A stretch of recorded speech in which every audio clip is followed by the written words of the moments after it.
নমস্কাৰ আইজল লাইভ অসমৰ দৰ্শকসকলক স্বাগতম জনাইছোঁ।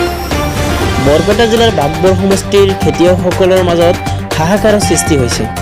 খেতিয়কসকলে আলুৰ উন্নত মানদণ্ড নোপোৱাত ক্ষতিৰ সন্মুখীন হ'ব লগা হৈছে। খেতিয়কসকলে আলু বিক্ৰী কৰি আছে 4 পৰা 6 টকা কিলোৰ ভিতৰত। আজিৰ এইখন বাতৰিৰ দ্বাৰাই আশাবাদী মাননীয় যোগান মন্ত্ৰী মহোদয়ে ইয়ালৈ গুৰুত্ব প্ৰদান কৰিব। লগতে বিভিন্ন অঞ্চলৰ বেপাৰীসকলে আমাৰ লগত স্ক্ৰীনত দিয়া নম্বৰত যোগাযোগ কৰিব। কৃষকসকলৰ হিতে সকলোৱে শ্বেয়াৰ কৰিবলৈ অনুৰোধ জনাইছোঁ।